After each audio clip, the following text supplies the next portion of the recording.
Friends, இப்போது egg பொடி mass recipe தான் நம்ம செய்ய போகிறோம். ஃபஸ்ட்டு கேஸ் ஸ்டவ் ஆன் பண்ணிவிட்டு கடாய் வச்சுட்டு அதில் லைட்டாக ஆயில் ஊற்றிட்டு நாங்கள் வந்து வெங்காயம் கொஞ்சம் கட் பண்ணி வச்சுருந்தோமா அதையும் போட்டாச்சு. ஓகே,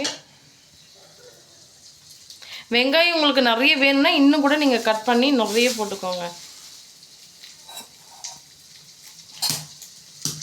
எக் பொடி மாஸ் செம்ம ஈஸி செய்யறதுக்கு. இங்கே பாருங்கள், இப்போ ஒரு முட்டையை உடைச்சி அப்படியே கடாயில் ஊற்றிடும்.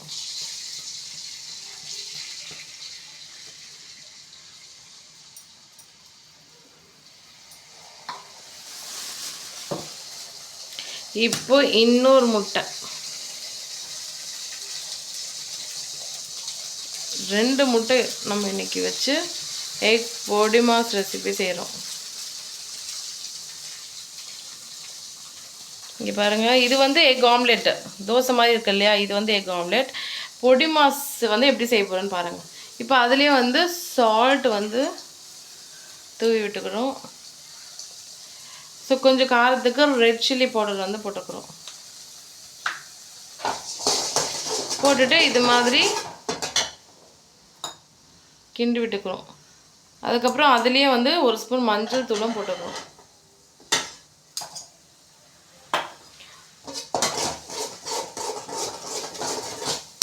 எங்களுக்கு கொஞ்சம் ஆனியன் இருந்தால் போதும்னு சொல்லிட்டு கொஞ்சமாக போட்டுக்கிட்டோம். உங்களுக்கு நிறைய ஆனியன் வேணும்னா நீங்கள் கொஞ்சம் குவான்டிட்டி எக்ஸ்ட்ராவாக போட்டுக்கோங்க. இன்னும் நிறைய ஆனியன் கட் பண்ணி போட்டுக்கோங்க. இப்போ நாங்கள் ஆயில் கொஞ்சம் ஊற்றிக்கிட்டோம். ஸோ இது மாதிரி தான் நீங்கள் வந்து ஏதாச்சும் கரண்டி வச்சு நல்லா இது மாதிரி கிண்டி விட்டுக்கணும். இதுக்கு பேர் தான் பொடி மாஸ், எக் பொடி மாஸ்.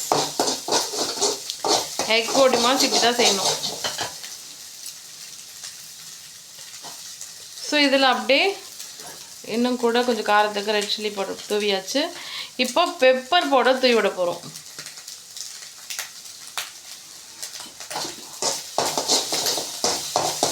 நிறைய பேருக்கு ஆம்லெட் ரெசிபி ரொம்ப ரொம்ப பிடிக்கும். அதே மாதிரி எக் பொடி மாஸுக்கும் நிறைய பேர் ஃபேன்ஸாக இருக்காங்க. ரொம்ப ரொம்ப எக் பொடி மாஸ் தான் வேணும்னு சொல்லிட்டு சாப்பிட்றவங்களும் நிறைய பேர் இருக்காங்க. ஸோ பொடி மாஸ் ரெசிபி இப்படி தான் செய்யணும்.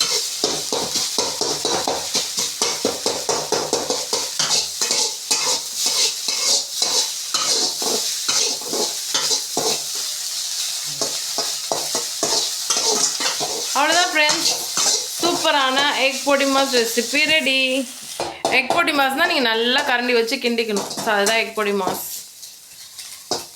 ஃப்ரெண்ட்ஸ், இந்த சேனலை ஃபர்ஸ்ட் டைம் பார்க்குறீங்கன்னா சப்ஸ்கிரைப் பண்ணிவிட்டு பாருங்கள். இந்த வீடியோக்கு ஒரு லைக் பண்ணிக்கோங்க. இந்த எக் பொடி மாஸ் ரெசிபி உங்களுக்கு பிடிச்சிருக்கான்னு கமெண்ட் செக்ஷனில் கமெண்ட் பண்ணுங்கள். இந்த ரெசிபியோட வீடியோவை உங்கள் ஃப்ரெண்ட்ஸ் அண்ட் ஃபேமிலி மெம்பர்ஸ்க்கு ஷேர் பண்ணி விடுங்க. Okay friends, thank you so much for watching.